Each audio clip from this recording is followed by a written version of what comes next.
Hello friends, welcome to IITR Education. Friends, MS Word from beginners to advanced level class 2 रे आज आमे सिखिबा home tab रो clipboard group विषय रे। Last video रे previous class जेतोळे आमे करथिले सेतोळे आमे माइक्रोसॉफ्ट वर्ड रो फाइल टैब विषय रे जानिथिले सब जाक ऑप्शन फाइल टैब रो आमे एनालिसिस करथिले। आज आमे होम टैब जोटा कि माइक्रोसॉफ्ट वर्ड रो डिफॉल्ट टैब तार फास्ट ग्रुप क्लिपबोर्ड विषय रे जानिबा। So without wasting any time friends आमे स्टार्ट करबा वीडियो को। बट ता पूर्वरु मु गोटे जिंस कहबा को चाहिबी कि जदी आम वीडियो आपनको भल लागुची कोनसी इन्फॉर्मेशन ऐड करूची आपनको कैरियर रे आपनको लाइफ रे किछि वैल्यू ऐड करूची देन आम वीडियो को लाइक करिवे निजर मतामत कमेंट रे शेयर करिवे एंड जदी ए भलिया वीडियो आपण देखिबा को चाहउचंदी देन आम चैनल को सब्सक्राइब करिवे आगु को ए भलिया सीरीज वीडियो देखिबा पई। So friends let's start the video.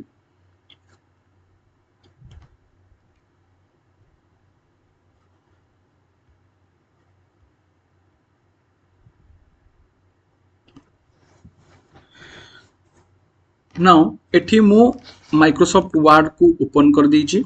Last time आमे तळे सिखिथिले आमे फाइल टैब विषय रे जानिथिले फाइल टैब रो सब जाक ऑप्शन को एनालिसिस करथिले। आज आमे स्टार्ट करबा home tab row first group जोटा कि अछि क्लिपबोर्ड। क्लिपबोर्ड एक्जेक्टली कोन क्लिपबोर्ड होची गोटे टेम्पोररी स्टोरेज एरिया जोटा कि होल्ड करके रखिताय कोनोसी टेक्स्ट इमेज किबा फाइल्स को जदि आमे कट किबा कॉपी करूचे देन आमे ताकू केते बळे भी हम मेन डॉक्यूमेंट रे आनी कि पेस्ट करि परिबा जो जाय से डॉक्यूमेंट रे जो जिंस आसी के पेस्ट होची सेटा क्लिपबोर्ड रे जो जाय रहूची से जाय हमें ताको आनी कि यूज करि परिबा एंड तापरे जदि क्लिपबोर्ड रो वंस कोनोसी जिंस कटि जाउची देन हमको आउ थरे कट किबा कॉपी करिया पड़िबो आउ जदि कोनोसी जिंस कटि गला क्लिपबोर्ड रो हमें ताको आउ यूज करि परिबा नाही। तो बेसिकली क्लिपबोर्ड होची कोन क्लिपबोर्ड होची गोटे कंप्यूटर रो टेम्पोररी स्टोरेज एरिया जो थरे कि हमें रैंडमली किछि भी जिंस कट करिकि पेस्ट करि परिबा स्टोर करि परिबा किबा कॉपी करिकि भी स्टोर करि परिबा।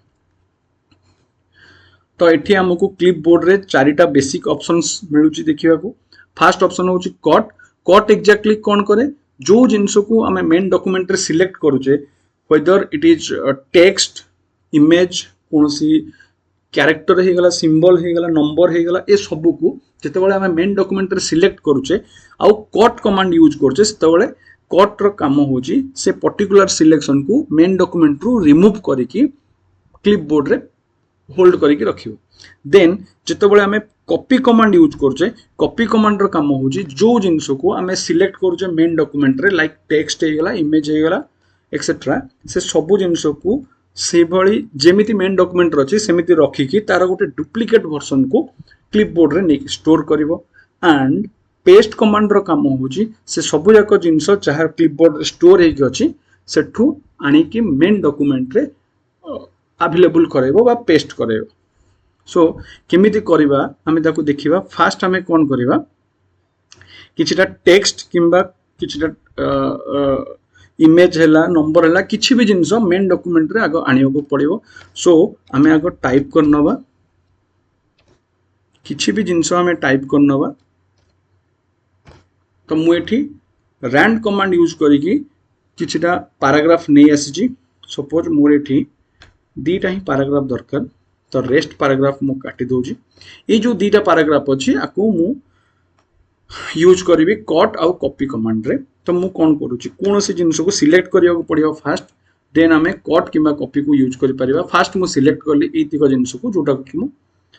एठी रेड मार्क रे दे दोची जानिबा पई कि हमको इजी हबो। एबे जतिक जिंस मोर सिलेक्ट हेची एतिक जिंस को मु कट करी जो मोमेंट रे मु को सिलेक्ट करूची से मोमेंट रे क्लिपबोर्ड ग्रुप रे कट आउ कॉपी कमांड ऑटोमेटिकली हाइलाइट हे गला जो जाय कोनोसी जिंस सिलेक्टेड हेनी से जाय सेमिति ऑन हाइलाइट हे कि से जिंस रहउची कट आउ कॉपी दीटा जाक किंतु जेते बळे हमें सिलेक्ट करि नबाय जिंस को सेते बळे हमें कोन देखिबा कि ऑटोमेटिकली कट आउ कॉपी हाइलाइट हे जाउची। नाउ जेते बळे मको कट करूची कट रो काम हिसाब रे मेन डॉक्यूमेंट रो से पर्टिकुलर सिलेक्शन को रिमूव करनेला आउ स्टोर हैला कोठी जाय कि क्लिपबोर्ड जानिया पई कि हम ए क्लिपबोर्ड रो आरो मार्क ऊपर क्लिक करिबा देन हमें कोन देखिबा कि जहां हम एठी सिलेक्ट करथिले से सब जगह को कट कमांड सेठू रिमूव करके आनी क्लिपबोर्ड रो जो टेम्पोररी स्टोरेज अछि सेथरे स्टोर करके रखी। तो जो मोमेंट रे आम दरकार पड़ो से जिनस को आम से मोमेंट रे कौन करवा पेस्ट कमांड यूज करवा तो ऑटोमेटिकली से जिनस सेठू आसिक एठी रही ये हूँ गोटे ऑप्शन नहेले आम पेस्ट कमांड यूज न करके भी क्लिपबोर्ड उपर क्लिक करके एठी पेस्ट जो ऑप्शन अच्छी आ ऊपर भी क्लिक कले आमको से जिनस बारंबार बारंबार मिल जाव मेन डॉक्यूमेंट जिते थर आम पेस्ट उपर क्लिक कर ये हूँ कट कमांड। ना कॉपी कमांड एक्जाक्टली कौन जितेबाला आम कौन जिनस को कॉपी करुचे सेम प्रोसेस जमी कट रे सिलेक्शन करते सेमती सिलेक्शन करवा एठी मु आइडेंटिफिकेशन बोल्ड कर दूची आउ कलर चेंज कर दूची लाइक ब्लू कर दूची देन आकु मु जितेबाला एठू कॉपी करी कॉपी कला माने कौन हम गोटे जिनस आड हो गला एठी आसिकी क्लिपबोर्ड रे आड हो गला बट ओरिजिनल लोकेशन रे से जिनस सेमिति ही अछि। सो आम जितेबाला पेस्ट करिया चाहिए कोठी भी पेस्ट करवा देन आम कौन देखा जितेबाला पेस्ट उपर क्लिक करुचे जहाँ कॉपी होकी थिला सेटा पेस्ट हो जाउची आउ जेते थर हमको पेस्ट करिया पड़ो सेते थर आम क्लिपबोर्ड रू आनिकी भी पेस्ट करि परिबा जेते थर कट जिनस जहाँ करचे ताकू भी पेस्ट करि परिबा कॉपी को भी पेस्ट करि परिबा बट वंस हमर एठू डिलीट हो गला जिनस सपोज आम एठू डिलीट करदेले जहाँ कॉपी करते ताकू डिलीट करदेले जेते बेले मु आउ पेस्ट करी आउ पेस्ट कमांड हाइलाइट हेनी कहीं क्लिपबोर्ड रो स्टोरेज एरिया रे आउ कोनोसी जिनस स्टोर है कि नाही आउ एठी ऑटोमेटिकली हाइलाइट कटिगला जेतेबेले कि पेस्ट ऑप्शन आउ एक्टिव नाही। ये थिला कट आउ कॉपी एंड पेस्ट रो यूजेस। देन आमे देखिबा फॉर्मेट पेंटर। फॉर्मेट पेंटर पई कि हमको कोन करिया पड़िबो दीटा जिनस बुझिबा पड़िबो गोटे होचे फॉर्मेट एंड आउट होचे पेंटर। फॉर्मेट पेंटर मीन्स जितेबाला आम कौन से टेक्स्ट को कौन सी सेंटेंस को कौन सी वर्ड को फॉर्मेट करुचे देन ताकू आउ गोटे वर्ड किंबा आउ गोटे जगह तो आम पेस्ट कर पेंट करवा दीटा जाक मिसई देले आम कहवा फॉर्मेट पेंटर। बेसिकली बारंबार बारंबार आमको कौन से जिनस को सेम वे रे फॉर्मेट करवारू बंचेगा कि जो ऑप्शन अच्छी से आम कहे फॉर्मेट पेंटर। काम कौन एक्जाक्टली जितेबाला कौन सी जिनस को लाइक एठी जो 2 लिखाई ये 2 को मुझे सिलेक्ट कली जस्ट एतिकी देन आर साइज मु इंक्रीज कर देली 24 and make it bold colour हो गला रेड बस मुझे फॉर्मेट कर एंड आपको इटालिक भी कर देली। ए जिनस को मु चाहूँगी एठी जो ऑप्शंस अच्छी गैलरी जो ऑप्शन ऊपर ही मत पकेबार अच्छी ये फॉर्मेट तो मत कौन करिया पड़िबो जदि मु फॉर्मेट पेंटर यूज न करी देन मत मैनुअली ये गैलरी को सेम फॉर्मेट को आनिबा को पड़िबो बट जदि मु ए जिनस को 2 को जो फॉर्मेट देइची से फॉर्मेट रे जदि मु आकू फॉर्मेट पेंटर यूज कर देबी एठी मु फॉर्मेट पेंटर यूज कर देला परे ऑटोमेटिकली सेटा कोन हे जिवो जेतले मु एठी गैलरी जो मोमेंट रे मु फॉर्मेट पेंटर ऊपर क्लिक कली गोटे ब्रश सिंबल ऑटोमेटिकली पळे आसिला कर्सर संगे रे देन मते जहा को करिवार अछि से जिंस को फॉर्मेट मते सिमिलरली ता खाली सिलेक्ट कर दवा पड़िबो एंड ऑटोमेटिकली से फॉर्मेट अप्लाई हे जो कोठी भी मते अप्लाई करिवार अछि सिंपली मते खाली फॉर्मेट पेंटर ऊपर क्लिक करिवार अछि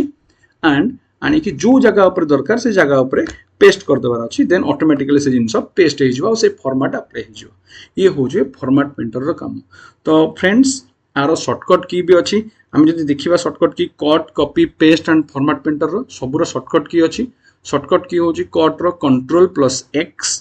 कॉपी Ctrl+P पेस्ट पाई key Ctrl+V and format painter पाई की Ctrl+Shift+C भी मारिले सेम जिनस एक्टिवेशन होबो प्लस जदि आमे ताकू न मारिबा V को भी यूज कर परिबा Ctrl और Shift सहित जेतेबेले कि फॉर्मेट पेंटर एक्टिव हो तो आइदर C और V कौन से भी लेटर रे Ctrl+Shift रखिकी जदि आमे मारिबा देन फॉर्मेट पेंटर एक्टिव हो जिवो। तो आमे सिखिले आज कट कॉपी एंड पेस्ट आउ फॉर्मेट पेंटर रो काम माइक्रोसॉफ्ट वर्ड रे आमे केमिति करिबा। आई होप ये वीडियोटी आपको भल लगी जदि आपको ये वीडियो भल लगुच देन आप वीडियो को लाइक करेंगे आउ ये वीडियो विषय किसी मतामत जो दबा चाहते देन आप कमेंट रे निज मतामत दे पारे एंड वीडियो को शेयर भी करेंगे आउ ये भाया वीडियो देखापी आम चैनल को सब्सक्राइब भी करेंगे। पुणी देखा आउ गोटे वीडियो रे आउ गोटे नुआ टॉपिक रे till then keep learning and keep growing.